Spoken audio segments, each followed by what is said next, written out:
আচ্ছা, আমাদের হাবিবকে দেখছি, প্রিন্সিপাল হাবিব, অনেকদিন পর। প্রিন্সিপাল হাবিব কোথায়? এবার ঠিক আছে। হ্যাঁ হাবিব ভাই, আসসালামু আলাইকুম। ওয়ালাইকুম সালাম। হাবিব বলছি দুবাই থেকে। ও দুবাই হাবিব, আরে তোমাকে তো চেনাই যায় না। তুমি হাবিব না বললে আমি তো চিনতে পারতাম না তোমাকে। না, এই তো বয়স হয়ে গেছে। ভাই, আপনি দাড়ি রাখছেন কবে? আপনার তো হ্যাঁ, দাড়ি স্যার। দাড়ি দেখি নাই। তোমাকে ফলো করলাম আর কি শেষ বয়সে। হামিদ ভাই, I must introduce with Mohiuddin ভাই. He's here also. Can you see him? Mohiuddin introduced himself. Okay, good. Himself. Mohiuddin ভাই was mentioning about you that you were together in IBA. He couldn't contain the excitement. Mohiuddin is always a hyper person. Jaina বয়সে ওর hyper activity কমেছে কিনা? He's more composed now. And that means ভাই আসসালামু আলাইকুম। হাবিব ভাই, আমি Abdul মুকাদ্দেম 13 batch. মুকাদ্দেম, তোমার ভাইয়া, তোমার 2 ব্যাচ সিনিয়র টরিক আছে, তারপরে তোমার 1 ব্যাচ জুনিয়র কোহেন আছে, তোমার 1 ব্যাচ জুনিয়র ফিরোজ কবির, ফিরোজের নাম দেখা যাচ্ছে, ইজ অ্যাপিয়ারিং। সুজাকে আসসালামু আলাইকুম। এই যে সেলিম আসলো। নাসিম আহমেদ আসসালাম। হামিদ ভাই আসসালামু আলাইকুম ওয়া রাহমাতুল্লাহ। ওয়া আলাইকুম সালাম, মোস্ট ওয়েলকাম। ওয়ালাইকুম আসসালাম। আমাদের এক্স এখানে কি সব হামিদ ভাই, এখানে কি সব আরসিসি নাকি? না, এখানে আছে ফ্রম এমসিসি। কতিপয় মুসলমান সবাই মুসলমান। তো আজকে basically Mohiuddin, you know, we formed a prayer meeting group in which in the beginning for the bulk of the time we talk about certain aspects of the creator, or about, we haven't started yet, or about Prophet Muhammad sallallahu alaihi wasallam and his ways of doing different things, his exalted sunnah, his exalted character and nature. ওটা নিয়ে এখন আমরা শুরুই করি নাই। We have it once a week on Sundays. We started maybe a month back, maybe 5 weeks back. So we are talking about the creator at this point. We talked about the kalama. We talked about how to acquire it. We talked about what are the different aspects of Iman, and what are the manifestations of Iman, and how is it stated in Quran and Hadith, etc., etc. And today I wanted to give an idea about the creation of the creator in terms of the universe, and I intend to talk about the creation of the creator in terms of this world, how varied it is, the creation of the creator in the world itself, where more research has taken place.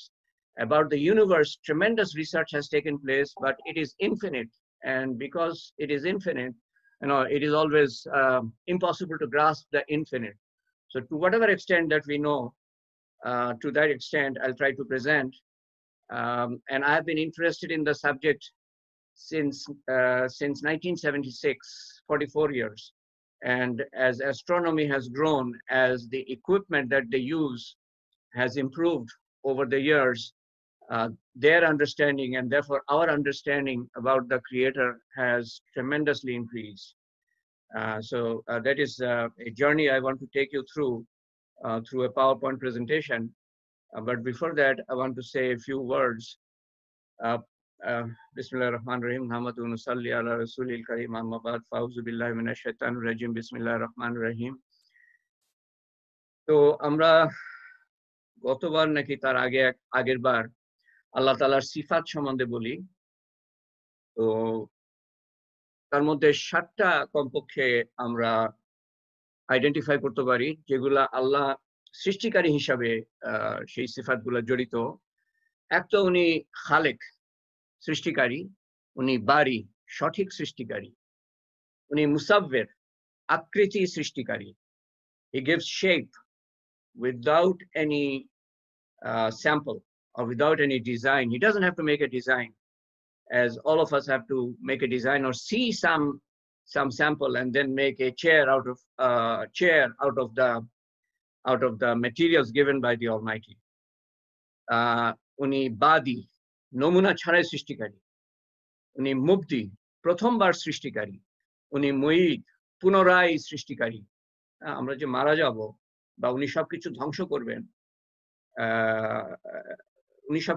করবেন, আবার পুনরায় সৃষ্টি করবেন, এবং আমরা যে মারা যাব উনি পুনরায় আমাদের জীবন দান করবেন। সেই কোয়ালিটিটাকে বলা হয় বাইস, পুনরায় জীবন দানকারী। এরকম কিছু আল্লাহ তাআলার সিফাত জড়িত আল্লাহ সৃষ্টিকারী হিসাবে। তো প্রথম যে আয়াতটা নাজিল হয়, সারপ্রাইজিংলি আল্লাহ তাআলা ফেরেশতা একজন নিরক্ষর ব্যক্তিকে বলেন, যাকে নবী হিসাবে কমিশন করা হয়। ওই সাক্ষাতে জিবরাইল আলাইহিস সালামের সাথে ওই সাক্ষাতেই গুরাব কি বলে, হীরা গায়রে হীরা, হ্যাঁ হীরা, দ্য কেভ অফ হীরা। তো প্রথম কথাটা বলা হয় যে পড়ো, and obviously he couldn't read, so he said I can't read. আবার উনি বলেন পড়ো, I can't read, আবার বলেন পড়ো, I can't read। তারপরে যে আয়াতটা নাজিল করা হয় সেটা হলো যে ইকরা বিসমি রাব্বিকাল্লাযী খালাক। এখানে আল্লাহ তাআলা দুটা উনার পরিচয় দিচ্ছেন, যে উনি প্রতিপালক, উনি সমস্ত কিছুর অধিপতি, উনি সমস্ত কিছু নিয়ন্ত্রণ করেন। রবের শব্দ বিরাট, ব্যাপক। এবং তারপর আল্লাহ তাআলা বলছেন যে উনি সৃষ্টিকর্তা, যিনি তোমাকে সৃষ্টি করেছেন এক কাতরা পানি থেকে। ওই পর্যায়ে যাব একটু পরে। সূরা ফাতিহাতে আমরা বলি আলহামদুলিল্লাহি রাব্বিল আলামিন, রাব্বিল আলামিন। এখানে আমরা বলছি না যে আল্লাহ তাআলা সৃষ্টি করেছেন, কিন্তু উনি সৃষ্টি করেছেন। যেই আলামিনের কথা বলছেন উনি, সমস্ত বিশ্ব, সেটা উনি সৃষ্টি করেছেন। তো সূরা ফাতিহাতে আমরা ওই জিনিসটা ইনডাইরেক্টলি স্মরণ করি যে আল্লাহ তাআলা আমাদের সৃষ্টিকর্তা, কিন্তু রব শব্দটা আমরা ওখানে স্মরণ করি। তো কোরআন শরীফে আল্লাহ তাআলা অনেক জায়গায় সৃষ্টিকর্তা হিসাবে যে উনি সৃষ্টি করেছেন সেটা উনি মেনশন করেন। তো কমপক্ষে 20টা আয়াত আমি পেয়েছি, আরো আয়াত অবশ্যই আছে কোরআন শরীফে যেখানে আল্লাহ তাআলা সৃষ্টিকর্তা হিসাবে নিজেকে আখ্যায়িত করেছেন। না, 16 নম্বর, আগেরটা 16 নম্বর পাইটা। আমি বাংলাতে কাছাকাছি অর্থ লিপিবদ্ধ করেছি। 20টার মধ্যে 14টা আমি ইয়ে করেছি, আমার এই লিস্টের মধ্যে নিয়ে এসেছি 14টা। প্রথমটা হলো যে পৃথিবী ও আসমান আল্লাহ সৃষ্টি করেছেন। দ্বিতীয়ত তিনি 7 আসমান সৃষ্টি করেছেন একের উপর এক নিখুঁত ভাবে। তৃতীয়ত তিনি বলেন হও, তো হয়ে যায়। কিন্তু তিনি হও বলাতে যে হয়ে যায় সেভাবে উনি সৃষ্টি করেন নাই, এরপরে আসছে সেটা। তিনি আসমান ও জমিন 6 দিনের সৃষ্টি করেছেন। এই 6 দিনটা, এটার ডাইমেনশনটা যে কি সেটা উনি উল্লেখ করেন নাই। অবশ্যই আমাদের পৃথিবীর ডাইমেনশন না, এটা আমরা আশা করতে পারি। 5 নম্বর, সূর্য চন্দ্র তারা সৃষ্টি করেছেন তার হুকুমে তারা নিয়ন্ত্রিত। 6, তিনি সমস্ত কিছুর সৃষ্টিকর্তা। 7, তিনি নক্ষত্রপুঞ্জ ও ছায়াপথ সৃষ্টি করেছেন, কনস্টেলেশন এবং যেটাকে আমরা বলি গ্যালাক্সি। 8, তিনি প্রথমবার সৃষ্টিকারী, পুনরায় সৃষ্টিকারী। এটা 3 বার উনি মেনশন করেন, অ্যাটলিস্ট 3 জায়গায় মেনশন করেন এই 20টা আয়াতের মধ্যে। 9, সবকিছু সৃষ্টি করেছেন ন্যায় লক্ষ্যে, towards just end. At the end of the day, on the day of judgment, he will show justice. 10, নিছক ক্রীড়ার উদ্দেশ্যে সৃষ্টি করেন নাই সবকিছু। He did not create everything out of sportingly. একটা উদ্দেশ্য নিয়ে সৃষ্টি করেছেন। প্রত্যেকের সৃষ্টির পিছনে একটা উদ্দেশ্য আছে। সেই উদ্দেশ্যটা জানা হলো আমাদের প্রথম কর্তব্য, কেন আমাকে সৃষ্টি করেছেন, এবং সেই উদ্দেশ্য দিকে আমি যদি এগিয়ে যেতে চাই তো আমার কি করা উচিত, এবং সেজন্য উনি নবী পাঠিয়েছেন। 11 সফর করে দেখো আল্লাহ কিতাবে আল্লাহ কিভাবে সৃষ্টি করেছেন। You travel my creation, the world, the earth, and see my creation. আমি যদি ওই নিয়তে আল্লাহর সৃষ্টি দেখি, আমরা তো যাই out of fun to all the places of the world. Allah is somehow cut off. তো এটা দেখে if we say Subhanallah, that's a big worship. আল্লাহর একটা সৃষ্টি দেখে। 12 আসমান জমিন সঠিক পরিমাপে সৃষ্টি করেছেন in the perfect proportion. 13 আসমান স্তম্ভ ছাড়া সৃষ্টি করেছেন, আসমান সৃষ্টি করেছেন without a pillar. 14 আসমান জমিনের সৃষ্টি মানুষ সৃষ্টি হতে বৃহত্তর। মানুষ সৃষ্টি করা এটাই তো অত্যন্ত কমপ্লিকেটেড, একটা মানুষ যে কি কমপ্লিকেটেড সৃষ্টি, তো তার থেকেও অনেক অনেক বৃহত্তর হলো বা বৃহত্তর কাজ হলো যে আসমান জমিনের সৃষ্টি। We'll get a sense of that. So 14টা হলো আমি ক্যাপচার করেছি 20টা আয়াতের মধ্যে, আরো নিশ্চয়ই আয়াত আছে কোরআন শরীফে যেগুলো আলেমরা তার সম্বন্ধে বলতে পারবে। তো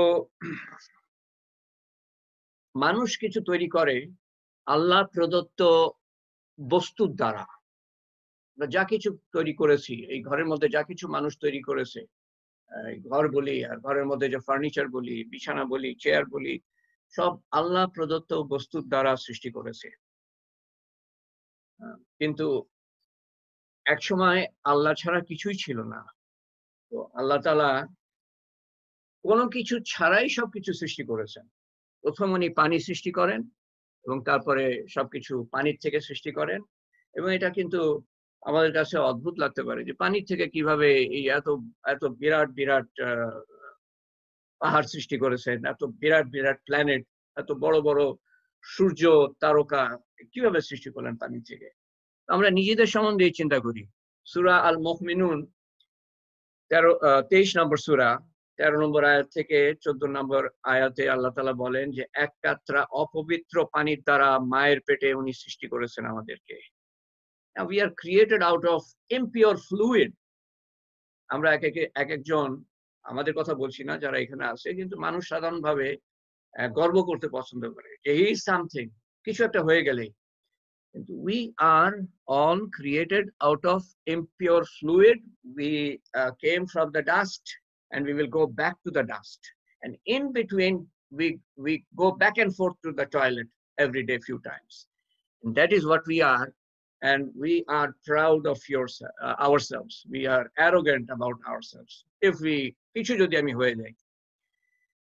নুতফা থেকে একটা ঘনীভূত রক্তপিণ্ডের আকার, ওই দুটো আয়াতের মধ্যে, রক্তপিণ্ড হতে মাংসপিণ্ড, পিণ্ডের মধ্যে অস্থি হাড় সমূহ, হাড় ঢাকা পরে মাংস দিয়ে রূহ ফুঁকে দেওয়া হয়। এবং কয়েকটা হাদিসে আছে, বুখারী শরীফ বা মুসলিম শরীফ হাদিসে আছে যে এই যে এই প্রসেসটা হয় পর্যায়ক্রমে 40 দিন অন্তর অন্তর, 40 days এইভাবে। এবং এই যে প্রসেসটা, এই প্রসেস সম্বন্ধে তখনকার দিনে তো কেউ জানতোই না যখন কোরআন শরীফে নাজিল হয়।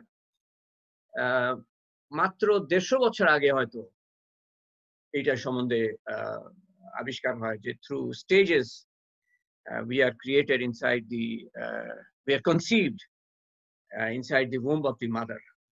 তো সব পানি থেকে এসছে। এবং সূরা সেজদাতে আল্লাহ তাআলা বলেন যে আসমান, আল্লাহ তাআলা যিনি আসমান ও জমিন এবং মধ্যবর্তী সবকিছু সৃষ্টি করেছেন 6 দিনে, যেটা একটু আগে পড়লাম।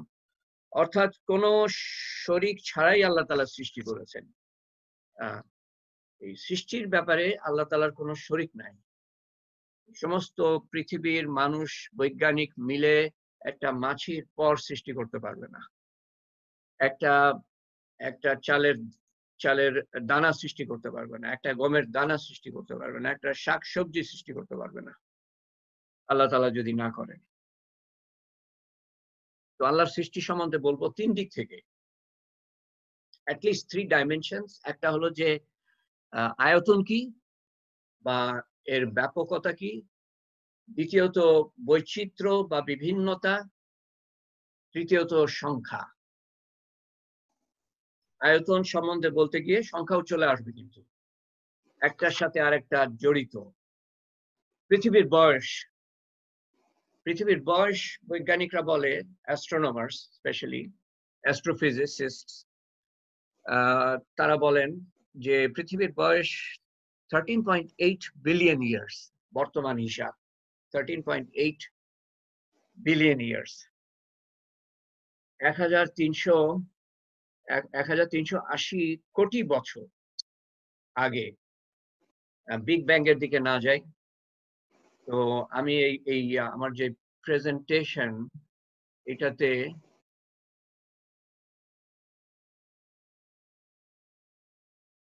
তো আমি নিয়ে যাব একটা যাত্রায়, মহাশূন্য যাত্রায়। মনে করি আমরা একটা স্পেস ক্রাফটে বসলাম, যে স্পেস ক্রাফটের ক্ষমতা আছে যে আমাদেরকে আলোর গতিতে নিতে পারবে, এবং আরেকটা সেই সাথে আমাদেরকে অ্যাসাম্পশন করতে হবে যে আমরা চিরঞ্জীব। এই দুটা অ্যাসাম্পশন করতে না পারলে আমরা পুরো বিশ্ব ভ্রমণ করতে পারবো না, এবং দুটাই অসম্ভব। আলোর গতিতেও আমরা যেতে পারবো না, আর চিরঞ্জীবও আমরা না। So let us make these two assumptions so that we can get a sense of the universe, the size of the creation of the universe. এবং এটা দরকার আছে, কিন্তু এটা জেনে আমার কি হবে, আমি তো আল্লাহর ইবাদত করছি না। এটা দরকার আছে, আমি এটা জানার পরে যেভাবে আল্লাহর ইবাদত করব, এটা না জেনে আমি সেভাবে আল্লাহর ইবাদত করব না। একজন আবেদ যার সেই জ্ঞানটা নাই সৃষ্টিকর্তার সম্বন্ধে, সে কিন্তু অন্যভাবে আল্লাহর ইবাদত করবে। আল্লাহ আছে, আচ্ছা ঠিক আছে, আমি ইবাদত করে যাই, বেহেশতে আল্লাহ তাআলা, মানে আখিরাতে আল্লাহ তাআলা আমাকে বেহেশত দিবেন। আল্লাহ তাআলা বলেন যে আমার বান্দা আমার সম্বন্ধে যেভাবে ধারণা করবে, আমি তার সাথে সেরকম ব্যবহার করব। আমি যদি আল্লাহর সাথে সম্বন্ধে বিরাট ধারণা করি, he is infinite, almighty, all powerful, omnipotent, omnipresent, omniscient, he is beyond our comprehension, Allah তাআলা আমার সাথে অন্যরকম ব্যবহার করবেন। আমি চাইবো আল্লাহর কাছে অন্যরকম, আমি দাঁড়াবো আল্লাহর কাছে অন্যরকম নামাজে, আমার ইবাদতই অন্যরকম হবে যদি আমি আল্লাহ সম্বন্ধে সম্যক কিছুমাত্র ধারণা মনের মধ্যে নিতে পারি, আনতে পারি। তো স্পেস ক্রাফটে আমরা যাচ্ছি, মহাশূন্যে আলোর গতিতে ছুটে যাব আমরা সেকেন্ডে 1,86,000 মাইল বা 3 লক্ষ কিলোমিটার বেগে। এবং মনে করি মৃত্যু নাই, বিশ্বের শেষ প্রান্তে পৌঁছাতে চাই, সেটাই আমাদের উদ্দেশ্য। যাত্রাকালে জ্যোতিষ্ক বস্তুর দর্শন আমরা করব। আমরা দেখবো যে কি কি বিভিন্ন ধরনের জ্যোতিষ্ক বস্তু আছে। তো পৃথিবী থেকে চলার সাথে সাথে 1.25 সেকেন্ডসের মধ্যে আমরা আমাদের সবচেয়ে নিকটবর্তী যে জ্যোতিষ্ক বস্তু আছে চাঁদ, সেখানে গিয়ে ধপাস করে পড়বো within 1.25 seconds। এবং কিছুটা গেলেই, কয়েক সেকেন্ড মানে মিলি সেকেন্ড গেলেই পৃথিবী আমরা দেখতে পাবো এইভাবে। And it's beautiful art that we are polluting like anything and making it a dangerous place, and in which we are fighting against each other out of hatred and jealousy and envy and anger and so on and so forth, arrogance. We are trying to break this apart. The earth, another dimension. তো ধপাস করে আমরা পড়বো 1.25 সেকেন্ডসের মধ্যে, যদি ইয়ের গতিতে যাই, কি বলে, আলোর গতিতে যাই। এবং এই চাঁদের দূরত্ব হলো 2,39,000 মাইল বা প্রায় 3 লক্ষ কিলোমিটার। কিসের তৈরি? বালুকণা, খনিজ পাথর এবং ধূসর। কোনো চাকচিক্য নাই, চাঁদের নিজস্ব, কিন্তু পৃথিবী হতে দেখতে অত্যন্ত মনোমুগ্ধকর। অজস্র মানুষকে প্রভাবিত করেছে, সেই দার্শনিক হোক বা কবি হোক বা প্রেমিক হোক, বিভিন্ন ভাবে প্রভাবিত করেছে এই চাঁদটা। অদ্ভুত সুন্দর। হঠাৎ করে এক এক সময় দেখা যায় যে সন্ধ্যার দিকে আকাশের দিকে তাকিয়ে দেখি আরে কি অদ্ভুত একটা চাঁদ উঠে বসে আছে, এবং এই আমাদেরকে মুগ্ধ করার জন্যই আল্লাহ তাআলা এটা সৃষ্টি করেছেন, এবং রাতের অন্ধকারকে কিছুটা দূর করার জন্যই আল্লাহ তাআলা সৃষ্টি করেছেন, বিশেষ করে আমাদেরকে বিস্মিত করার জন্য। কতটুকু আমরা এটা দেখে এর পিছনে যে সৃষ্টিকর্তা এবং যিনি এই নিজস্ব আলো নাই, চাঁদের আলোর দ্বারা সূর্যের আলোর দ্বারা আলোকে প্রতিফলিত করে আমাদের জন্য এত সুন্দর করেছেন, তার প্রশংসা আমরা কতটুকু করি। তো পৃথিবীর সবচেয়ে নিকটতম প্ল্যানেট গ্রহ হলো বুধ গ্রহ। পৃথিবীর থেকে 15 কোটি কিলোমিটার দূরে, যেতে লাগবে আলোর গতিতে 8 মিনিটের মতো, এবং তারপরে যদি আমরা যেতে থাকি তো সূর্যের কাছে পৌঁছাবো। সূর্যের বেশি কাছে তো যেতেই পারবো না, আমরা মনে করি আমরা কাছাকাছি পৌঁছাতে পারলাম। তো সূর্যের দূরত্ব হলো 9 কোটি 30 লক্ষ মাইল, 9 কোটি 30 লক্ষ মাইল। তো পৃথিবী থেকে 8 মিনিটের কিছু বেশি সময় লাগবে সূর্য আলোর গতিতে গেলে, এবং এই সূর্যের উপর ভাগের তাপমাত্রা 5600 সেন্টিগ্রেড, এবং মধ্য ভাগে 150 লাখ সেন্টিগ্রেড, 150 লক্ষ সেন্টিগ্রেড মধ্যভাগে। এর থেকেও আরো উত্তপ্ত সৃষ্টি আল্লাহ তাআলার আছে, পরে আলাপ করবো আমরা। পৃথিবীর আগুনের তাপমাত্রা মাত্র 500 সেন্টিগ্রেডের মতো, 400 থেকে 600। তো তার মানে সূর্যের মধ্যভাগ 30,000 গুণ উত্তপ্ত পৃথিবীর আগুনের থেকে। কিছু বাংলায় আছে, কিছু ইংরেজিতে আছে, কারণ আমি প্রথমে এটা বাংলায় লিখেছিলাম রিসার্চ করে, কারণ 44 বছর আগে যা জানতাম আর এখনকার জানা অনেক তফাৎ আছে, অনেক উন্নতি হয়েছে জানা, মানে অ্যাস্ট্রোনমারদের, জ্যোতির্বিদদের জানার ব্যাপারে।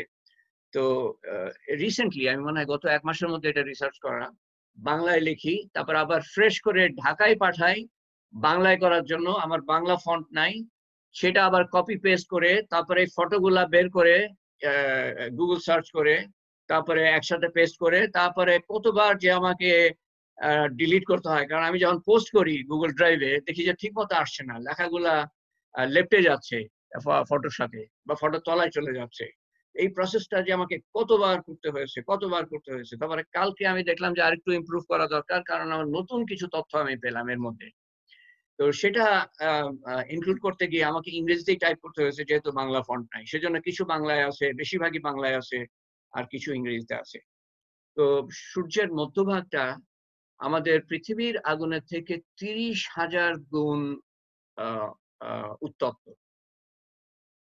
দোজখের আগুনের কথা বলা হয় পৃথিবীর আগুনের থেকে 70 গুণ বেশি তাপ তার। কিছু আলেম বলেন যে আল্লাহ তাআলা বিভিন্ন জায়গায় 70 শব্দটা ব্যবহার করেছেন, তার মানে এই না যে এক্স্যাক্টলি 70। কেউ কেউ বলেন যে এই যে 7টা আসমানের কথা বলা হয়, তার মানে এই না যে এক্স্যাক্টলি 7। আল্লাহ তাআলা একটা ধারণা দিয়েছেন যে অনেক আসমান, তারপরে অনেক তাপ দোজখের আগুনের, ইত্যাদি ইত্যাদি। So whatever the case is, we will find that out later. Surya in its beautiful manifestation, বিভিন্ন সময় বিভিন্ন রকম লাগে, অদ্ভুত। sunrise, sunset, one of the most glorious sights of the universe, of the earth, sunset. Solar system 8টা, প্লুটোকে ধরলে 9টা প্ল্যানেট। কেউ কেউ মনে করেন যে প্লুটো একটা প্ল্যানেট না, কারণ প্লুটোর আকারটা ছোট। প্লুটোকে ধরলে 9টা, না ধরলে 8টা, এবং পৃথিবী এখানে যেখানে আমার কার্সারটা, পৃথিবীর সবচেয়ে নিকটতম মার্কারি যখন সবচেয়ে কাছে আসে তখন প্রায় 8 মিনিট মতো লাগে, এবং যখন সবচেয়ে কাছে আসে তখন যে দূরত্ব, পৃথিবী থেকে সূর্যের দূরত্ব প্রায় কাছাকাছি। সূর্য যেত 8.3 সেকেন্ডস মতো লাগে। তো পৃথিবী নিজ কক্ষপথে ছুটছে এবং প্রত্যেকটা গ্রহ নিজ কক্ষপথে ছুটছে। কোনো কারো সাধ্য নাই একটু এদিক ওদিক হবে, এরকম আল্লাহ তাআলার সৃষ্টি। সৌরজগৎ মহাশূন্যের মধ্যে দিয়ে ঘন্টায় 8,30,000 কিলোমিটার বেগে একটি কক্ষপথে ছুটছে। এই প্রত্যেকটা পৃথিবীর দুই ধরনের মুভমেন্ট, একটা হলো যে নিজের অ্যাক্সিসের উপরে রোটেট করে, আরেকটা ধরনের মুভমেন্ট হলো যে সূর্যের চারিদিকে রোটেট করে, এবং প্রত্যেকটা গ্রহ এই দুই ধরনের মুভমেন্ট করে। আর এই পুরা যে আমাদের সৌরজগৎ, সোলার সিস্টেম, এই গ্যালাক্সির চারিদিকে মুভমেন্ট করছে। আমাদের গ্যালাক্সির নাম হলো মিল্কি ওয়ে। এটার চারিদিকে মুভমেন্ট করছে 8,30,000 কিলোমিটার বেগে, 8,30,000 কিলোমিটার বেগে। এবং ছুটছে আমাদের আকাশ গঙ্গা ছায়াপথের চারিদিকে মিল্কি ওয়ে। 23 কোটি বছর লাগবে পুরা চক্কর দিতে, 23 কোটি বছর লাগবে এই বেগে ছোটার পরেও। মিল্কি ওয়ে এত ব্যাপক, এত বিরাট। একটা কথা আমার মনে পড়লো, এটা হয়তো কর্নেল হাবিবের ভাল লাগতে পারে বা সবারই ভাল লাগতে পারে। এই যে চাঁদের নিজস্ব আলো নাই, সেদিন আমার হঠাৎ মনে হলো যে এই চাঁদটাও কিন্তু একটা কক্ষপথে ঘুরছে, এবং চাঁদের ক্ষমতা নাই বা কোনো কিছুর ক্ষমতা নাই। এই আল্লাহ তাআলা আরো বড় বড় জ্যোতিষ্ক বস্তু সৃষ্টি করেছেন, হেভেনলি বডি যেগুলোকে আমরা বলি। কারো কোনো ক্ষমতা নাই যে তার কক্ষপথের বাইরে যাক। চাঁদ সম্বন্ধে আমার ওই দিন হঠাৎ মনে হলো যে চাঁদের নিজস্ব কোনো আলো নাই, কিন্তু আল্লাহর পুরা হুকুম মেনে চলে। আল্লাহ তাআলা যে কক্ষপথ নির্ধারণ করে রেখেছেন, সেই কক্ষপথের বাইরে চাঁদের কি আর কারোর ক্ষমতা নেই। এবং তার ফলে যেন, এটা জাস্ট আমার থট আর কি, তার ফলে যেন আল্লাহ তাআলা এটাকে কেমন উজ্জ্বল করে দিয়েছেন। সেরকম আমরাও যখন আল্লাহর হুকুম মানবো, তো আমাদের মধ্যেও সেরকম একটা উজ্জ্বলতা আসবে, আমাদের চেহারার মধ্যেও সেরকম উজ্জ্বলতা আসবে। আল্লাহর হুকুম মানা হলো শর্ত। তো 23 কোটি বছর লাগবে পুরো চক্কর দিতে। তারপরে যেতে যেতে আমরা অ্যাস্টেরয়েড দেখবো, কমেট দেখবো। অ্যাস্টেরয়েড হলো কমেট হলো ধূমকেতু, এবং অ্যাস্টেরয়েড হলো গ্রহাণু। দুটোই হলো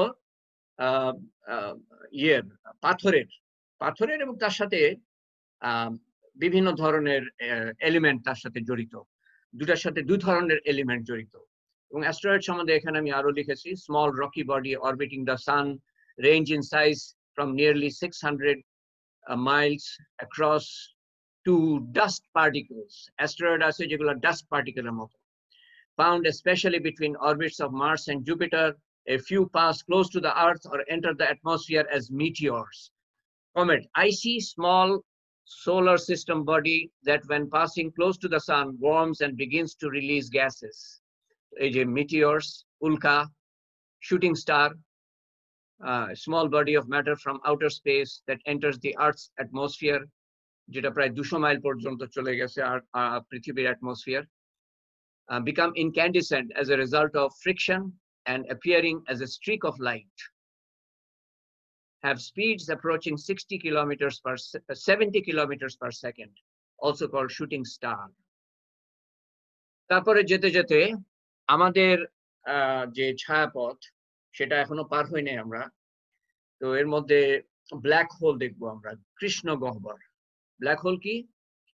মহাশূন্যে এক একটা অঞ্চল, মধ্যাকর্ষণ এত শক্তিশালী, সেখান থেকে বিকিরণ বা রেডিয়েশন বেরিয়ে আসতে পারে না, এমনকি আলো বেরিয়ে আসতে পারে না, এরকম ধারণা করা হয়। এগুলো সম্বন্ধে আবিষ্কার হয় স্টিভেন হকিংস আবিষ্কার করে তার পিএইচডি ডিসার্টেশনে। তো প্রায় 50 বছর আগে, হয়তো 1950s or 1960s, আলো বেরিয়ে আসতে পারে না এরকম ধারণা করা হয়। 1 কোটি থেকে 100 কোটি কৃষ্ণ গহ্বর ব্ল্যাক হোল আছে শুধু আমাদের গ্যালাক্সিতে। এক্সাক্ট যেহেতু এটা নতুন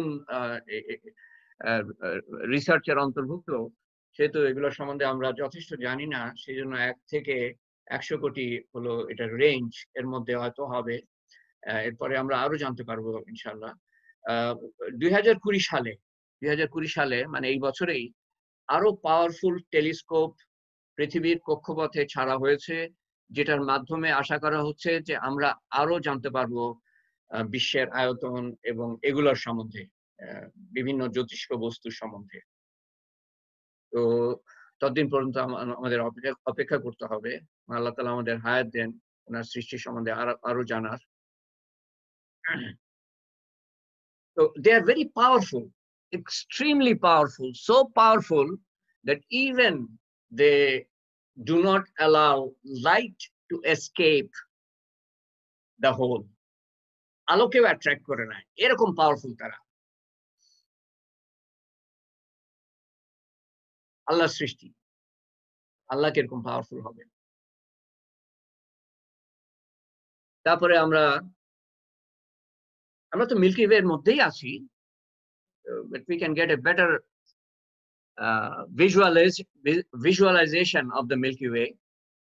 আমাদের মিল্কি ওয়ে, যেটাকে আমরা রাতের আকাশে দেখতে পাই, একটা আলোর ছায়াপথ, তারার ছায়াপথ। তো এই জন্য এই নামটা হয়েছে ছায়াপথ, the Milky Way, because of the appearance of the Milky Way stretching from one part of the sky to another part of the sky. এবং এই যে স্ট্রেচিং করে, বিস্তারিত, কিরকম বিস্তারিত, এই ছায়াপথের এক প্রান্ত থেকে আরেক প্রান্ত পার হতে আলোর গতিতে আমাদের 1 লক্ষ বছর চলতে হবে। That is the expanse of the Milky Way, and it is one of many galaxies in the universe. 1 লক্ষ আলোক বছর আমাদের চলতে হবে আলোর গতিতে, 1 লক্ষ বছর। আকাশগঙ্গা ছায়াপথের আয়তন 1 লাখ আলোক বছর।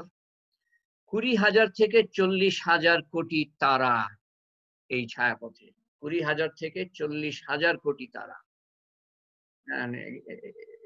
মানে সঠিক সংখ্যা তো এগুলা কিভাবে গুনবে, অ্যাস্ট্রোনমারের পক্ষে তো সম্ভব না। আমরা মনে করতে পারি রাতের আকাশে যখন চাঁদ নাই, তো আকাশের দিকে তাকিয়ে ভাবতে পারি যে কোটি কোটি তারা দেখছি, মনে হওয়া স্বাভাবিক। কিন্তু আসলে আমরা দেখছি 3 থেকে 4,000 তারা, 3 থেকে 4,000 তারা। এই খোলা চোখে দূরবীন ছাড়া আমরা এর বেশি তারা দেখতে পারি না। আর বেশি দেখতে হলে টেলিস্কোপের প্রয়োজন। সেই জন্য সঠিক সংখ্যা নির্ণয় করা সম্ভব না। 20,000 থেকে 40,000 কোটি তারকা, এবং এর মধ্যে তারকা আছে যেগুলা সূর্য থেকেও অনেক পাওয়ারফুল। সূর্য একটা মধ্য সাইজের তারা, মিড সাইজড স্টার। সূর্য থেকে ছোট তারাও আছে, কিন্তু হাজার হাজার কোটি তারা। অনেক ধূলিকণা আছে প্রত্যেকটা গ্যালাক্সিতে, গ্যাস দ্বারা ভরা। এবং যে গ্যাস আছে, ধূলিকণা এবং গ্যাস প্রত্যেকটা ছায়াপথে যা আছে, তা দিয়ে আরো হাজার হাজার কোটি তারা তৈরি হতে পারে। এবং পৃথিবী যদি অতদিন, আল্লাহ সৃষ্টি যদি অতদিন টিকে থাকে, তো আরো হাজার হাজার কোটি তারা ফরমেশন হবে। কোটি কোটি সৌরজগৎ আছে এই আমাদের ছায়াপথে এবং অন্যান্য ছায়াপথে। কোটি কোটি সৌরজগৎ। আমাদের সৌরজগৎ একটা, এই সূর্যকে ঘিরে এরকম কোটি কোটি সৌরজগৎ আছে, কারণ হাজার হাজার কোটি কোটি তারকা আছে। কোটি কোটি সৌরজগৎ, গ্রহ, উপগ্রহ, ধূমকেতু, গ্রহাণু, উল্কা, ডার্ক ম্যাটার বাংলা পাইনি আমি, much of the universe consists of dark matter. বলা হয় যে 96% of the universe consists of dark matter. 4% হলো যে সম্বন্ধে আমরা আলাপ করছি।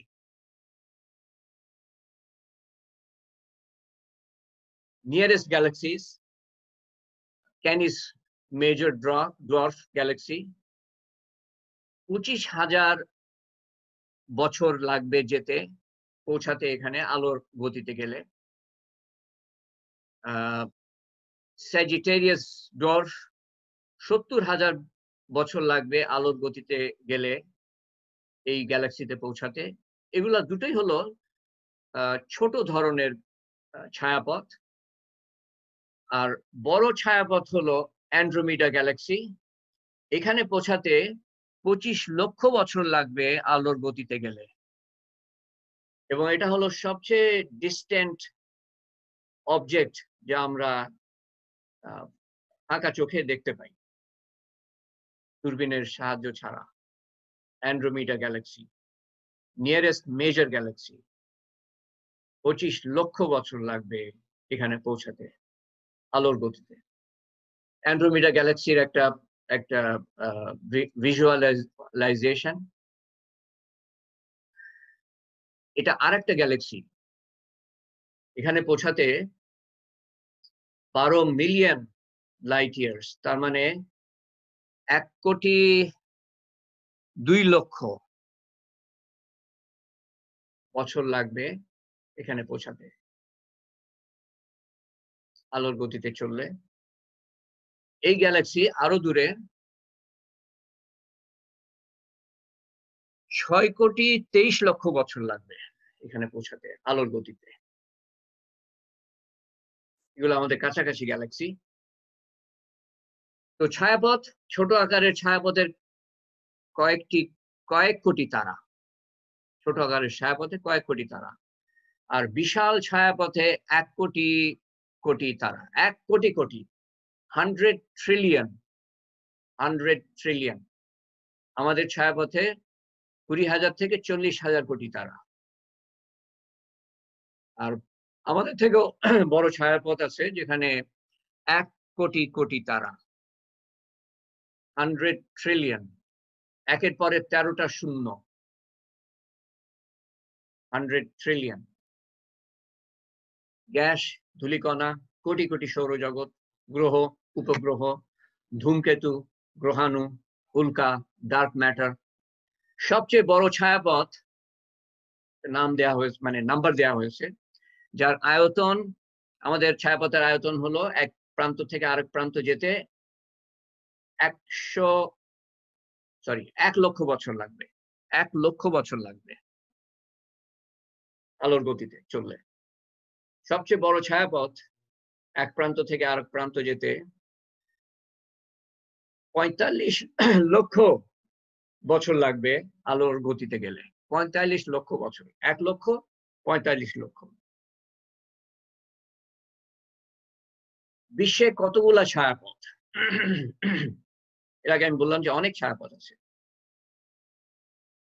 পর্যবেক্ষণীয় বিশ্বে অবজারভেবল ইউনিভার্স, এটা অ্যাস্ট্রোনমাররা অবজার্ভ করতে পারে টেলিস্কোপের দ্বারা, সেটা কিন্তু তারাই বলে যে পুরা বিশ্বের সামান্য অংশ, এটা আনঅবজারভেবল ইউনিভার্স, সেটা অনেক বিশাল অবজারভেবল বিশ্বের তুলনায়। তার মানে আমরা যা কিছু বলছি সেটা অবজারভেবল ইউনিভার্স থেকে অনেকটা ক্যালকুলেশন করে, কারণ তারার পিছনে তারা আছে, তার পিছনে তারা আছে, তার পিছনে গ্যালাক্সি আছে, তার পিছনে গ্যালাক্সি আছে, সেগুলা হিসাব করে বলা হয়। অবজারভেবল ইউনিভার্সে কতগুলা গ্যালাক্সি আছে, কতগুলো তারা আছে, এগুলা হিসাব করে বলা হয়। তো যেটা আমরা অবজার্ভ করতে পারি না, মানে অ্যাস্ট্রোনমাররা, সেই অঞ্চলে যে সেই অঞ্চলটা যে কত বড়, এবং সেই অঞ্চলে যে কত গ্যালাক্সি আছে আর কত তারা আছে আর কত অন্যান্য জ্যোতিষ্ক বস্তু আছে, সেগুলো তো তারা বলতেই পারে না। তো পর্যবেক্ষণীয় বিশ্বে সবচেয়ে শক্তিশালী দূরবীন দিয়ে আগের হিসাব ছিল 20,000 কোটি ছায়াপথ। এটা আগের মানে 1916 সাল পর্যন্ত 20,000 কোটি ছায়াপথ, 200 বিলিয়ন ছায়াপথ 2016। 2018-তে না, 2016-র আগে 20,000 কোটি ছায়াপথ। 2016-তে সেই হিসাবটা রিভাইজ করা হয় যখন আরো ছবি এসে হাজির হয় অ্যাস্ট্রোনমারদের কাছে এবং আরো ক্যালকুলেশন তারা করে, অবজারভেবল ইউনিভার্সের ক্যালকুলেশন করে। তো 2016 সালে রিভিশনটা হলো কি, যে 20,000 কোটি ছায়াপথ ধরা হতো আগে, ধারণা করা হতো, সেটার থেকে 10 গুণ বেশি ছায়াপথ হবে। তারা না, ছায়াপথ। একটা ছায়াপথে তো হাজার হাজার কোটি তারা, তো 10 গুণ বেশি হবে। তার মানে 2 লক্ষ কোটি ছায়াপথ, 2 ট্রিলিয়ন 2 লক্ষ কোটি। এবং তারা ধারণা করছে যে মোট তারার সংখ্যা একের পরে 24টা শূন্য, একের পরে 24টা শূন্য। আমাদের ধারণার বাইরে। আসলে আমাদের যে সোনার দোকানে গেলে যে মাপার যন্ত্র আছে, 1 ভরি 2 ভরি 10 ভরি মাপতে পারে সেই স্কেল দিয়ে। আমাদের যে অন্যান্য স্কেল আছে সেটা দিয়ে কয়েক টন মাপতে পারে, পাহাড় মাপতে পারে না। তো সেরকম আমাদের মাথা দিয়ে কিছুটা আমরা কম্প্রিহেন্ড করতে পারি, তার বাইরে আমরা যেতে পারি না। যখন অ্যাস্ট্রোনমিক্যাল হয়ে যায় তখন আমরা ধারণা করতে পারি না। একের পরে 13টা শূন্য, একের পরে 24টা শূন্য। What does it mean? We can't comprehend. কিন্তু একটা ধারণা নিয়ে যে আল্লাহর ইবাদত আমি করছি, যে আল্লাহ আমাকে সৃষ্টি করেছেন, তার সৃষ্টি কিরকম বিশাল, এরকম ব্যাপক, এরকম বৈচিত্র্যময়, কি তার সংখ্যা, এক একটা সৃষ্টির কি সংখ্যা, একটা ধারণা নিয়ে, যাতে আমি আল্লাহর কাছে সেইভাবে দাঁড়াতে পারি, সেভাবে চাইতে পারি, যেরকম সম্ভ্রমের সাথে তার সামনে দাঁড়ানো উচিত সেই সম্ভ্রমের সাথে আমি দাঁড়াতে পারি। একজন জেনারেলের সামনে আমি দাঁড়াই একভাবে, আর একজন লেফটেন্যান্টের সামনে আমি অন্যভাবে দাঁড়াই। কারণ জেনারেলের সম্বন্ধে আমার ধারণা অন্যরকম, আমি তার সামনে আরো সম্ভ্রম সহকারে দাঁড়াই। আল্লাহ সম্বন্ধে আমি যখন সেরকম জানতে পারবো যে আল্লাহ কি বিশাল, ব্যাপক, অসীম, আল্লাহর সামনে আমি অন্যভাবে দাঁড়াবো। আমার সমস্যার সমাধান আরো সহজে আমি করিয়ে নিতে পারবো। আল্লাহ বলেন, আবার মনে করিয়ে দিচ্ছি, যে আমার বান্দার সাথে আমি সেরকম ব্যবহার করি আমার সম্বন্ধে তার ধারণা যেরকম।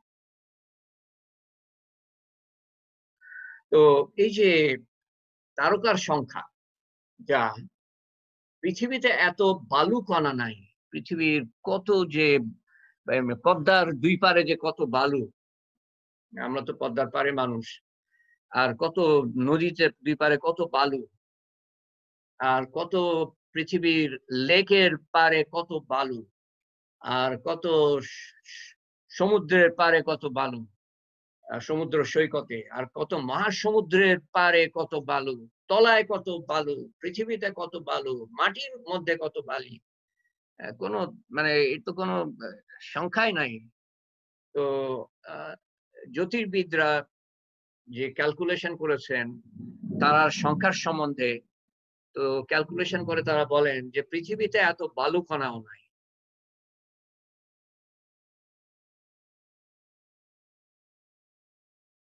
বেশিরভাগ ছায়াপথের আয়তন 3000 হতে 3 লক্ষ, এটা ইয়ের মধ্যে পড়ে গেছে, 3 লক্ষ আলোক বছর বেশিরভাগ ছায়াপথ। আমাদের ছায়াপথ 1 লক্ষ আলোক বছর আয়তন। একটার থেকে আরেকটার দূরত্ব অনেক, they are not very compact। মধ্যবর্তী জায়গা গ্যাস দ্বারা ভরা। সবচেয়ে বড় তারা সম্বন্ধে বললাম এর আগে, সবচেয়ে বড় তারা কোনটা, যেটা ধারণা করা হচ্ছে অবজারভেবল ইউনিভার্সে, UY স্কুটি নাম দেওয়া হয়েছে, সূর্য থেকে 1700 গুণ বড়। সূর্যের মধ্যে যে কি ব্যাপক যে মানে এনার্জি প্রডিউস হচ্ছে, হাইড্রোজেন ফিউশনের মাধ্যমে, এবং এটা জ্বলছে তো জ্বলছেই। সেটা থেকে এই সৌরজগতের আমাদের যে সৌরজগৎ আছে, সোলার সিস্টেম, সেটার বেশিরভাগ এনার্জি আসে সূর্য থেকে। কবে থেকে সূর্য কবে সৃষ্টি করা হয়েছে, তারপরে এই যে ফিউশন হচ্ছে, হাইড্রোজেন ফিউশন, তো বৈজ্ঞানিকরা ধারণা করে যে আরো কোটি কোটি বছর, 100 কোটি বছর হয়তো আরো বেশি সময় এটা জ্বলতেই থাকবে এবং শেষ হবে না। এই যে এর মধ্যে যে হাইড্রোজেন আছে এবং তার যে ফিউশন হচ্ছে। তো সূর্যের মধ্যে কত শক্তি রেখেছেন আল্লাহ তাআলা। সূর্য হলো একটা মাঝারি সাইজের একটা তারা। বড় সাইজের যে তারা, সবচেয়ে বড়টা সূর্য থেকে 1700 গুণ বড়।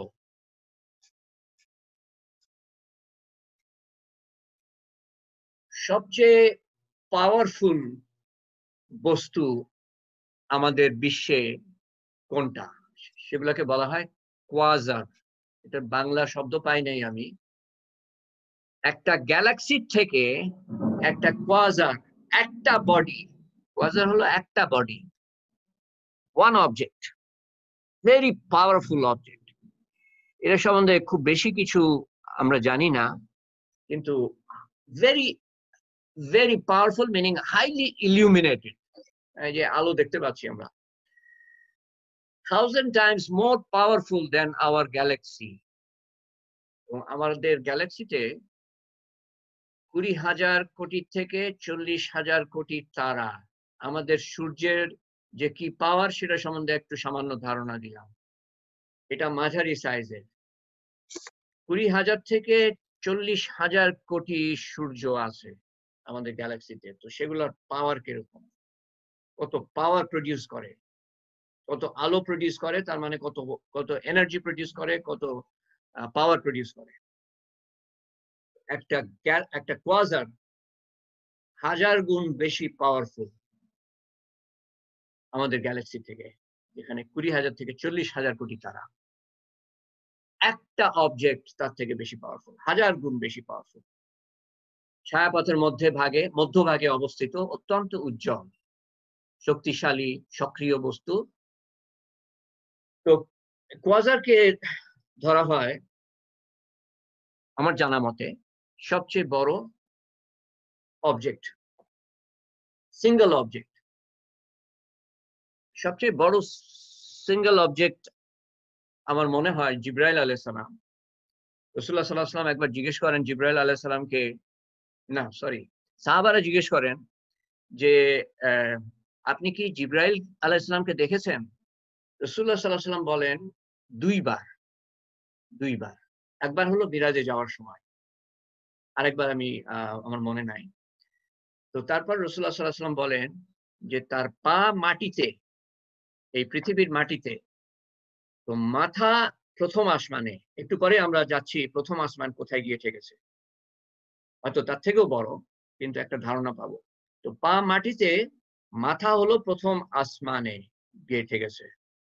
তো উনি এ পর্যন্ত আমি যা ধারণা পেয়েছি সবচেয়ে আল্লাহ তাআলার বড় সৃষ্টি, সবচেয়ে বড় সৃষ্টি তো হলো যে পুরা বিশ্ব একটা সিঙ্গেল অবজেক্ট হিসাবে আমি বলছি। তো কিন্তু এই কি বলে জ্যোতির্ক বস্তুর মধ্যে সবচেয়ে বড় ধরা হয় কোয়াজার। আর সবচেয়ে ছোট হলো, একদিন পর্যন্ত আমরা জানতাম, কিছুদিন আগে পর্যন্ত আমরা জানতাম অ্যাটম। এখন ধরা হয়, গত হয়তো 5-7 বছর ধরে ধরা হয় যে কোয়ার্ক হলো সবচেয়ে ছোট বস্তু। এত ছোট, একটু পরে আমি আসছি, পরের পাতায় আমি যাই, তারপর আবার কোয়ার্কে আমি আসছি। অ্যাটম এবং ইলেকট্রন এবং অ্যাটম সম্বন্ধে আমি দুটো কথা বলি। এটা পাঠিয়েছে এই গত 2-3 দিনের মধ্যে, এবং আমি কাল রাত্রে এটা ইনক্লুড করলাম। কাল রাত্রে না, আজকে শুরু করার আগেই আমি এটা ইনক্লুড করলাম। ইলেকট্রন সম্বন্ধে এটা পাঠিয়েছে আমার মেয়ে কোনো জায়গা থেকে, যে electrons have a mass of less than a trillionth of a gram. 1/10 of 1/10 মানে কি? 1/10 multiplied by 1/10, তার মানে 100 1%. 1/10 of 1/10 হলো 1%. আর 1 trillion times 1 trillion. 1 trillion times 1 trillion. তা 1 গ্রামের 1 trillion times 1 trillion. 1/1 trillion times 1/1 trillion. 1 গ্রামের। তার থেকেও মাসের দিক দিয়ে একটা ইলেকট্রন এর মাস কম। তার মানে ইলেকট্রন এত ছোট। In other words, এটা ধারণা দেওয়ার জন্য, though we cannot comprehend from these numbers. A single speck of dust contains more electrons than the number of people who have existed on Earth over all these centuries of time. প্রথম থেকে আজ পর্যন্ত যত মানুষ পৃথিবীতে এসেছে এবং গিয়েছে এবং আছে, যা সংখ্যা হবে তার থেকেও বেশি ইলেকট্রন হবে একটা ডাস্ট পার্টিকেলে। এখন যা বললাম আমি এটা জানার পরে আমার মনে হচ্ছিল কালকেই হবে মনে হয়, অনেক রাত্রে, যে আল্লাহ তাআলা যে এত বিরাট একটা বিশ্ব সৃষ্টি করেছে তার শেষ পর্যন্ত আমরা এখনো যাই নাই। তো স্পেস থাকলে এবং এবিলিটি থাকলে আল্লাহ তাআলা তো সেই স্পেসও উনি ক্রিয়েট করেছেন, আগে স্পেসও ছিল না। টাইমও উনি ক্রিয়েট করেছেন, টাইমও ছিল না, এবং এবিলিটিও ওনার আছে। তো স্পেস থাকলে, ক্রিয়েশনের এবিলিটি থাকলে আমার কাছে মনে হয়েছে যেন যে এত কিছু উনি সৃষ্টি করেছেন, that is easier than packing containing so many electrons in a dust particle.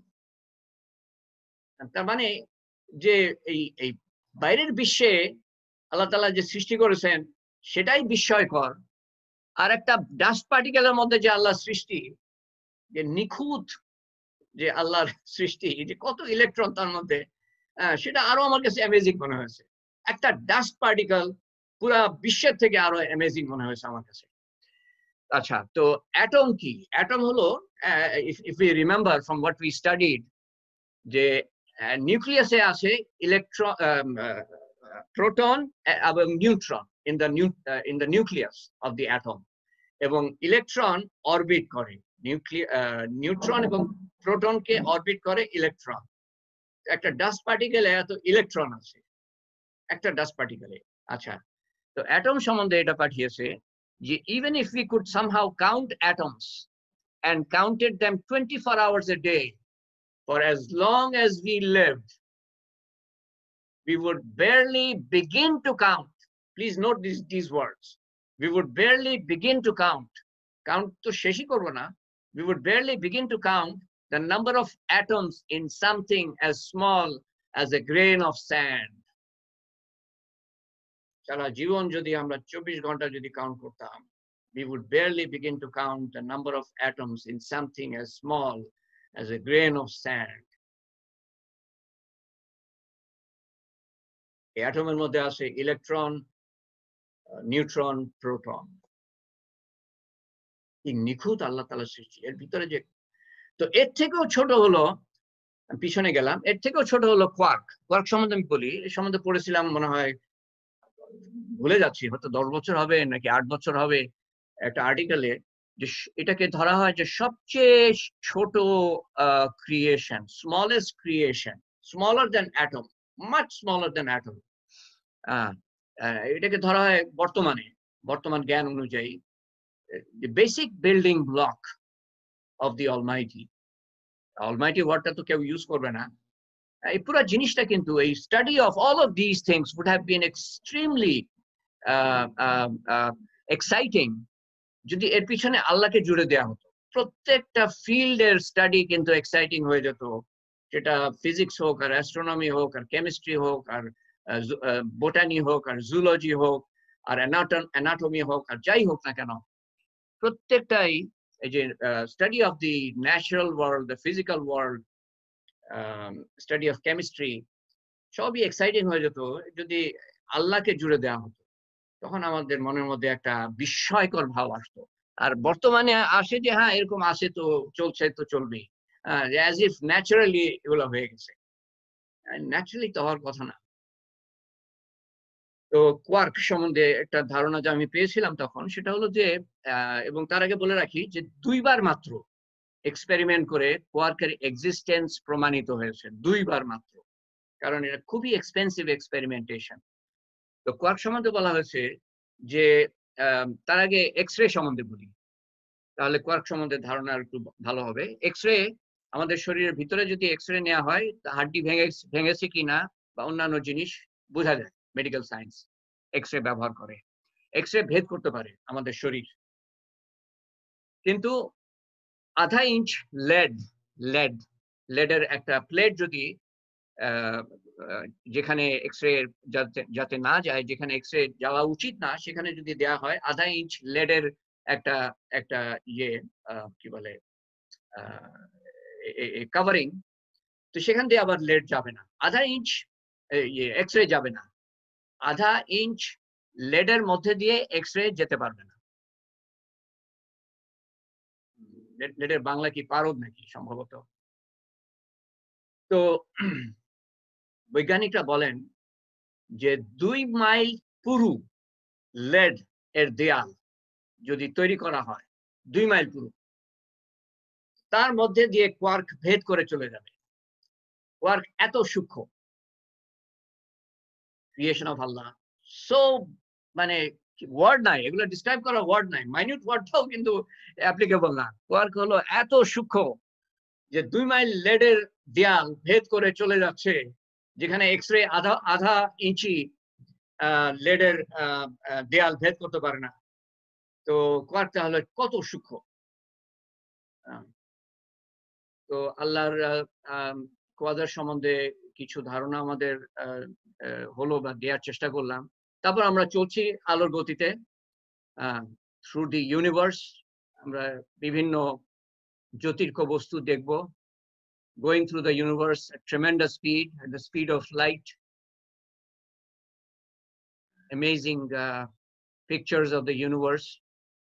তো বিশ্বের আয়তন শেষ প্রান্তে গিয়ে যে আমি পৌঁছাবো, তো সেইটা কোন জায়গায়? পৃথিবী হতে আলোর গতিতে যাত্রা শুরু করে, এখানে যে অক্ষর লেখা আছে বা সংখ্যা লেখা আছে, সেটা হলো 4,600 কোটি বছর পর, 4,600 কোটি বছর পর সবচেয়ে দূরের আলোকময় বস্তুর কাছে পৌঁছাবো বর্তমান জ্ঞান অনুযায়ী। এটা কিছু রিভিশন হয়েছে, এটা 1 মাস আগে আমি করেছি। এর মধ্যে দেখি যে একটা ভিডিওতে এই নাম্বারটা একটু অন্যরকম দেয়া আছে, সেটা আমি বলছি একটু পরে। একদিকে 4,600 কোটি বছর আর আরেকদিকে 4,600 কোটি বছর চলতে হবে আমাদের আলোর গতিতে। মোট তাহলে 9,200 কোটি বছর চলতে হবে। তো তার মানে এই নন অবজারভেবল ইউনিভার্স এর সাইজ একদিক থেকে যদি আমরা শুরু করি আলোর গতিতে চলতে, আরেক দিকে পৌঁছাবো 9,200 কোটি বছর পরে। মনে রাখি যে আলোর গতিতে চলছি। কয়েকদিন আগে একটা ভিডিও দেখলাম যে এই সংখ্যাটা 9,200 কোটি বছর না, it has been revised to 15,000 কোটি বছর। The size of the observable universe 15,000 কোটি বছর।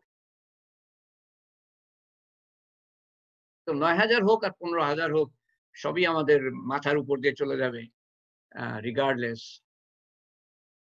তো আরেকটা aspect, another aspect of the universe is, সময় পার হয়ে যাচ্ছে, অনেক পার হয়ে গেছে। আরেকটা অ্যাসপেক্ট হলো যে এই ইউনিভার্সটা সম্বন্ধে বৈজ্ঞানিকরা ধারণা করছেন যে এটা বেলুনের মতো ফুলছে, মানে it's an ever expanding universe.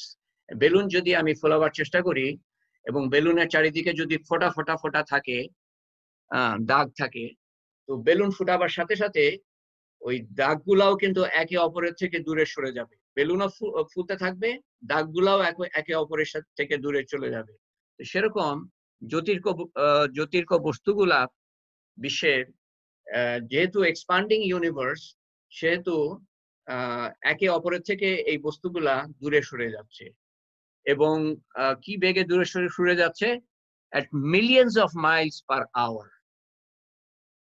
আর একটা অদ্ভুত কথা বলা আছে এই যে এক্সপানশনের রেট সম্বন্ধে, যে at the speed of light the universe is expanding। আলোর গতিতে এক্সপান্ড করছে। বস্তু কিন্তু আলোর গতিতে যাচ্ছে না, কিন্তু ইউনিভার্সটা, সাইজটা, আয়তনটা আলোর গতিতে এক্সপান্ড করছে।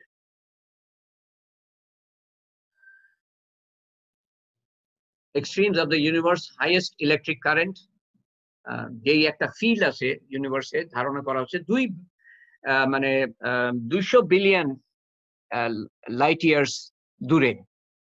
2 বিলিয়ন লাইট ইয়ার্স মানে 200 বিলিয়ন লাইট ইয়ার্স দূরে একটা বিরাট একটা ফিল্ড আছে যেখানে ইলেকট্রিক কারেন্ট জেনারেট হচ্ছে বিরাট একটা এলাকা জুড়ে। যেই ইলেকট্রিক কারেন্ট পৃথিবীর সমস্ত লাইট বাল্ব 120 কোটি বছর ধরে এই বাল্বগুলাকে জ্বালাবার শক্তি রাখে, ইলেকট্রিসিটি প্রডিউস করে।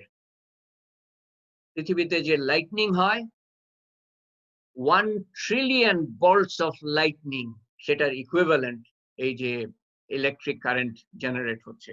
Hottest place in the universe, a gas cloud 5 billion light years away. Temperature regularly reaches 300 million degrees. 300 million degrees. 20 times hotter than the center of the sun. এবং এটা ব্যাপক জায়গা জুড়ে coldest known place in the universe, সেখানকার temperature absolute zero একটা মাপ আমি এখানে দিয়েছি, -273.15 ডিগ্রি সেন্টিগ্রেড, সেটা হলো অ্যাবসলিউট জিরো। সেটার কাছাকাছি টেম্পারেচার ধারণা করা হয় যে অ্যাবসলিউট 0 ডিগ্রিতে কোনো কিছুই পৌঁছাতে পারে না, টেম্পারেচার পৌঁছাতেই পারে না। তো ওটার কাছাকাছি অ্যাবসলিউট 0 ডিগ্রি আছে এই বিশ্বের কোন জায়গায়, যেখানে যদি একটা মানুষকে ছেড়ে দেওয়া হয় তো মুহূর্তের মধ্যেই তার শরীরের যত অ্যাটম আছে সেগুলোর অ্যাটমের মুভমেন্ট বন্ধ হয়ে যাবে। তো এই হলো বিশ্বের একটা ধারণা, অবজারভেবল ইউনিভার্সের একটা ধারণা। এরপরে আরো অনেক কিছু বলার ছিল, কিন্তু আজকে আমি বলবো যে আজকে আমি আর না বাড়াই ডিসকাশন, বাকিটা সামনের রোববারে বলবো। বাকিটা কিন্তু আরো বিস্ময়কর, যে যা কিছু আমি বললাম এইটুকু বলে আমি শেষ করি। তাহলে যা কিছু আমি বললাম এটা কিন্তু আমাদের যে প্রথম আসমান তার নিচে, কারণ আল্লাহ তাআলা কোরআন শরীফে বলেন যে আমি সূরা মুলকে আছে যে আমি নিশ্চয়ই আমরা প্রথম আসমানকে বাতির মানে প্রদীপের দ্বারা সাজিয়েছি। I have lighted the first sky with lamps. এই তারাগুলা এত পাওয়ারফুল তারা, আল্লাহর কাছে ল্যাম্পস। তো যা কিছু আমরা দেখছি সবই প্রথম আসমানের নিচে, দ্বিতীয় আসমানে যাওয়ার আমাদের ক্ষমতা নাই।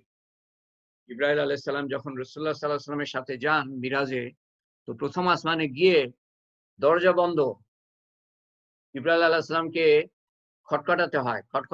He knocked at the door of the second sky, এবং সেখানকার ফেরেশতা জিজ্ঞেস করে যে কে? তখন উনি বলেন যে আমার সাথে রাসূলুল্লাহ সাল্লাল্লাহু আলাইহি ওয়াসাল্লাম আছেন। এবং সেই দারওয়ান ফেরেশতা জিজ্ঞেস করে যে অনুমতি আছে? জিবরাইল আলাইহিস সালাম বলেন যে হ্যাঁ, অনুমতি আছে। তখন সেই ফেরেশতা বলে যে আপনার আগমন শুভ হোক, মারহাবা, ওয়েলকাম। তারপরে দরজা খুলে দেওয়া হয়। তো তার মানে যে প্রথম আসমান আমরা যা কিছু দেখছি প্রথম আসমানের নিচে, দ্বিতীয় আসমানে যাওয়ার আমাদের ক্ষমতা নাই। তো প্রথম আসমানের তুলনায় দ্বিতীয় আসমান কত বড়, দ্বিতীয় আসমানের তুলনায় তৃতীয় আসমান কত বড়, তো এটা নিয়ে আমরা ইনশাআল্লাহ আলাপ শুরু করি। আজকে আর সময় না নিই, কালকে অফিস থাকতে পারে, কাজ থাকতে পারে, আর মানুষের অ্যাটেনশন স্প্যান, যেখানে এত নাম্বার ছড়া হচ্ছে, অ্যাটেনশন স্প্যান তো এমনিতেই কম, তারপরে নাম্বার কম্প্রিহেন্ড করার ক্ষমতা আমার নিজেরই নাই। তো আজকে এখানেই ক্ষান্ত দিই, তারপরে সামনে আমরা চালিয়ে যেতে পারবো। এগুলো তো কোনো শেষ নাই। যত আমি এলএম শিক্ষা করতে থাকবো, তত ইনশাআল্লাহ আমাদের মর্তবা বাড়তে থাকবে। আল্লাহ তাআলা আমাদেরকে সেইভাবে দেখবেন, আল্লাহর কাছে আমরা সেইভাবে চাইতে পারবো, এবং দুনিয়াতেও আমরা লাভবান হব, আখিরাতেও আমরা লাভবান হব। একটা একটা একটা আল্লাহর বান্দা আল্লাহ সম্বন্ধে জানে না, সে জানে যে নামাজ পড়লে বেহেশত পাবো, সে সারা জীবন নামাজ পড়ে গেল, ইনশাআল্লাহ তাকে আল্লাহ তাআলা বেহেশত দিয়ে দিলেন। কিন্তু দুনিয়াতে সে আল্লাহ সম্বন্ধে ধারণা পেল না, যে দুনিয়াতে আল্লাহ তাআলা কিভাবে আমাদের বেনিফিট দিতে পারে, এবং সেই বেনিফিট ছাড়াই সে হয়তো চলে গেল। এটা জাস্ট কথার কথা বলছি আমি, যে আল্লাহ তাআলা দুনিয়াতেও আমাদের বেনিফিট দিতে পারেন। সেটা পেতে হলে আমাকে জানতে হবে যে আল্লাহর কি ক্ষমতা, তারপর তো আমি আল্লাহর কাছে চাইবো। আল্লাহ তাআলা আমাদেরকে তৌফিক দেন। আল্লাহুম্মা আমিন। আল্লাহুম্মা সাল্লি আলা সাইয়্যিদিনা মুহাম্মদ। জাযাল্লাহু আন্না মুহাম্মাদান সাল্লাল্লাহু আলাইহি ওয়াসাল্লাম মাহু আহলু।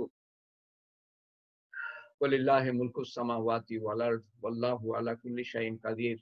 ইন্না ফি খালকিস সামাওয়াতি ওয়াল আরদি ওয়া ইখতিলাফিল লাইলি ওয়ান নাহারি লায়াতিল লিউলিল আলবাব আল্লাযীনা ইয়াযকুরুনাল্লাহা কিয়ামান ওয়া qu'udan ওয়া আলা জুনুবিহিম ওয়া ইয়াতাফাক্কারুনা ফি খালকিস সামাওয়াতি ওয়াল আরদ ربنا ما خلقت هذا باطلا سبحانك فقنا عذاب النار ربنا إنك من تدخل النار فأخزيته وما للظالمين من أنصار ربنا فاغفر لنا ذنوبنا ربنا فاغفر لنا ذنوبنا ربنا فاغفر لنا ذنوبنا وكفر عنا وسيئاتنا وتوفنا مع الأبرار ربنا وآتنا ما وعدتنا على رسلك ولا تخزنا يوم القيامة إنك لا تخلف الميعاد يوم القيامة إنك لا تخلف الميعاد ربنا آتنا في الدنيا حسنة وفي الآخرة حسنة وقنا عذاب النار ও আল্লাহ, আমরা কতিপয় বান্দা তোমার, আল্লাহ তোমারই বান্দা এবং তোমার হাবিবের উম্মত, আল্লাহ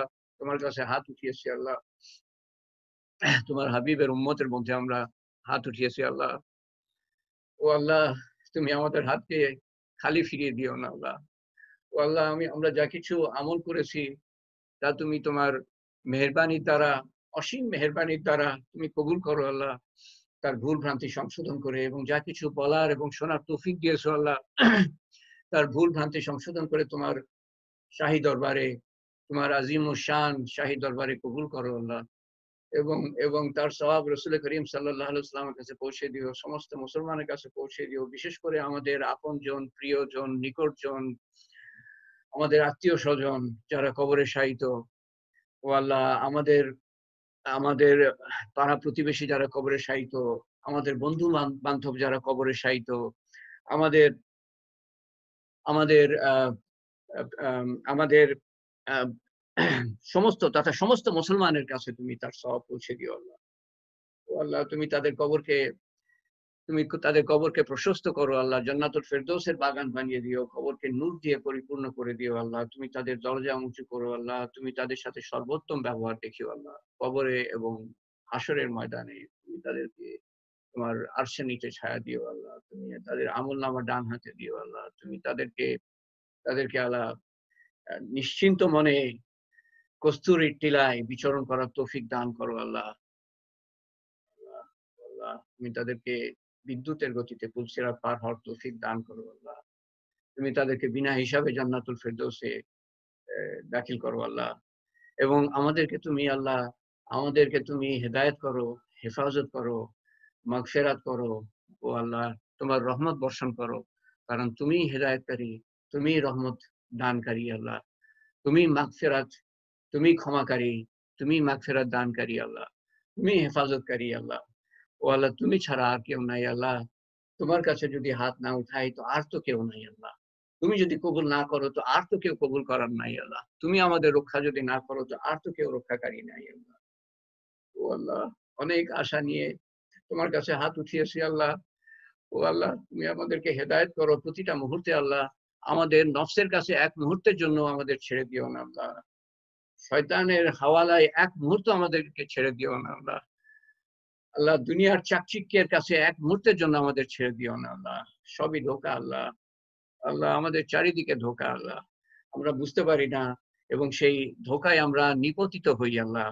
ও আল্লাহ, তুমি আমাদেরকে হেফাজত করো আল্লাহ, যাতে করে আমরা প্রত্যেকটা দিন তোমার দ্বারা হেদায়েত প্রাপ্ত হই, হেদায়েতের দরজা তুমি খুলে দাও আল্লাহ, এবং প্রতিটা আমল আমরা তোমার রেজামন্দির সাথে করতে পারি আল্লাহ। তুমি তোমার রেজামন্দি দান করো আল্লাহ, প্রতিটা দিন তোমার রেজামন্দির সাথে কাটাতে পারি, এইভাবে পর্যন্ত তোমার রেজামন্দির সাথে কাটাতে পারি, এবং মৃত্যুর সময় তোমার রেজামন্দির সাথে দুনিয়া থেকে যেতে পারি, যাতে করে প্রত্যেকটা ঘাটিতে, কবরে, হাসরে, পুলসিরাত পার হতে এবং ইনশাআল্লাহ জান্নাতুল ফিরদৌসে দাখিল হতে তোমার রেজামন্দি এবং তোমার সর্বোত্তম ব্যবহার আমরা পেতে পারি।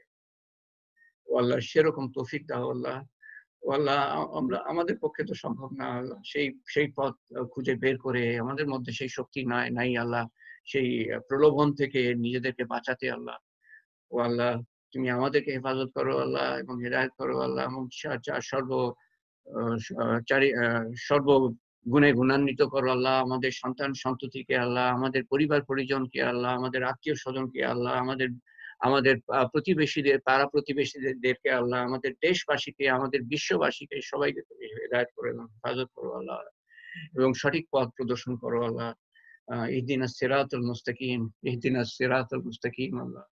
ও আল্লাহ, তোমার তোমার হাবিব যা কিছু চেয়েছিলেন আল্লাহ, আমরা তাই তোমার কাছে চাই আল্লাহ, এবং তিনি যার থেকে পানা চেয়েছিলেন তার থেকে আমরা পানা চাই আল্লাহ। আমরা তো চাইতেও জানি না আল্লাহ, আমরা এত দুর্বল, চাইতেও জানি না। যা চাওয়া উচিত আমাদের জন্য মঙ্গলজনক আল্লাহ, তুমি তা দান করো পৃথিবীতে, এবং আখেরাতে বেহিসাবে তুমি দান করো আল্লাহ। এবং যার থেকে আমাদের পানা চাওয়া উচিত এবং পানা চাইতে পারি নাই আল্লাহ, তুমি তার থেকে পানা দান করো আল্লাহ। ও আল্লাহ, ও আল্লাহ, ও আল্লাহ, اللهم اغفر لأمة محمد صلى الله عليه وسلم، اللهم ارحم أمة محمد صلى الله عليه وسلم، اللهم احفظ أمة محمد صلى الله عليه وسلم، اللهم اهدي أمة محمد صلى الله عليه وسلم، اللهم اهدنا واهد بنا واهد الناس جميعا।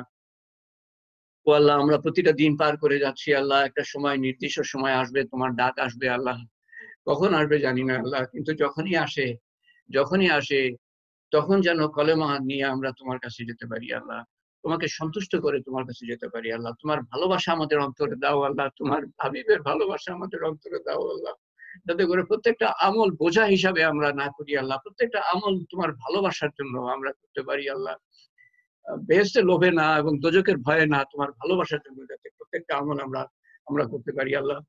ও আল্লাহ, আমরা বর্তমান অবস্থায় আল্লাহ চারিদিকে আমরা নির্যাতিত আল্লাহ, চারিদিকে আমরা বিপদগ্রস্ত আল্লাহ, চারিদিকে আমরা বিভিন্ন অভাবের মধ্যে আল্লাহ।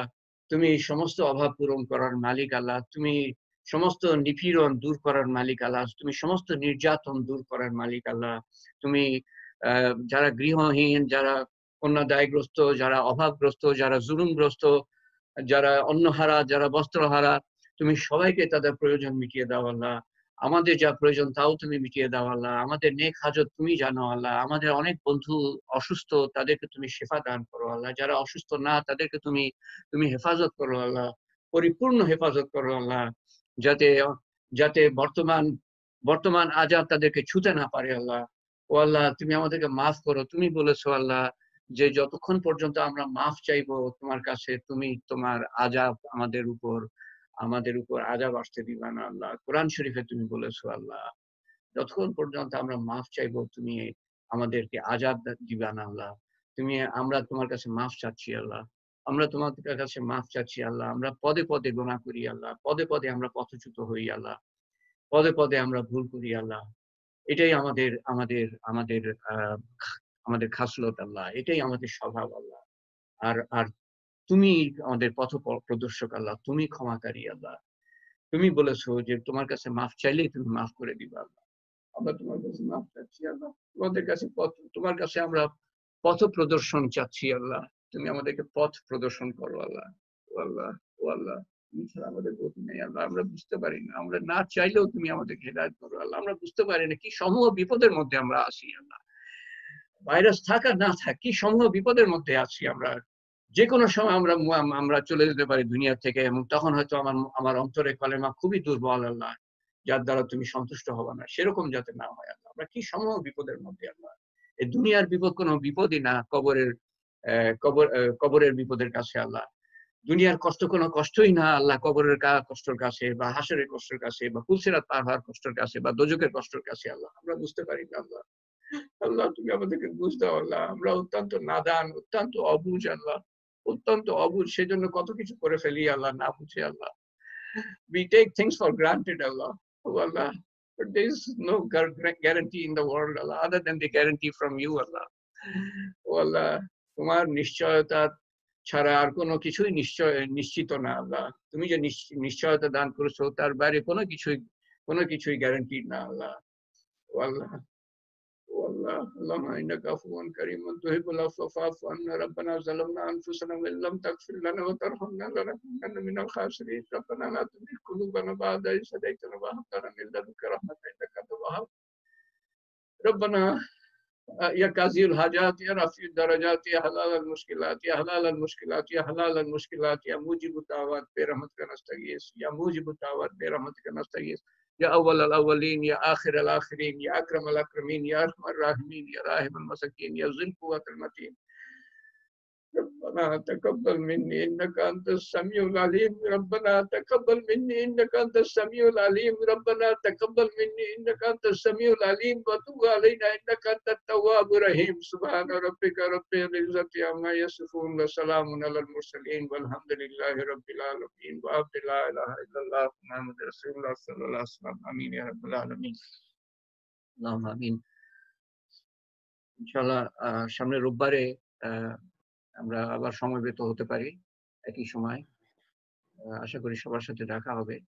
এর মধ্যে এই মধ্যবর্তী সময়ে আমরা প্রত্যেকদিন কিছু এলএম শিক্ষা করার চেষ্টা করি, and this should be a continuing everyday process. আল্লাহকে জানা, আল্লাহর হুকুম জানা, নবীর তরিকা জানা should be a continuing process. এবং একে অপরের জন্য দোয়া করতে থাকি। একে অপরের জন্য দোয়া করলে লাভ হবে যে দোয়াটা আমার ভাইয়ের জন্য করছি, আমার বোনের জন্য করছি, ফেরেশতারা বলবে আমিন প্রথমত, এবং তারপরে বলবে যে যেই দোয়া তুমি তোমার ভাইয়ের জন্য করছো, বোনের জন্য করছো, সেই দোয়া আগে তোমার জন্য কবুল। একে অপরের জন্য দোয়া করলে এই লাভটা আমরা পাবো ইনশাআল্লাহ। সবাইকে আল্লাহ তাআলা হেফাজত করেন। আসসালামু আলাইকুম ওয়া রাহমাতুল্লাহ।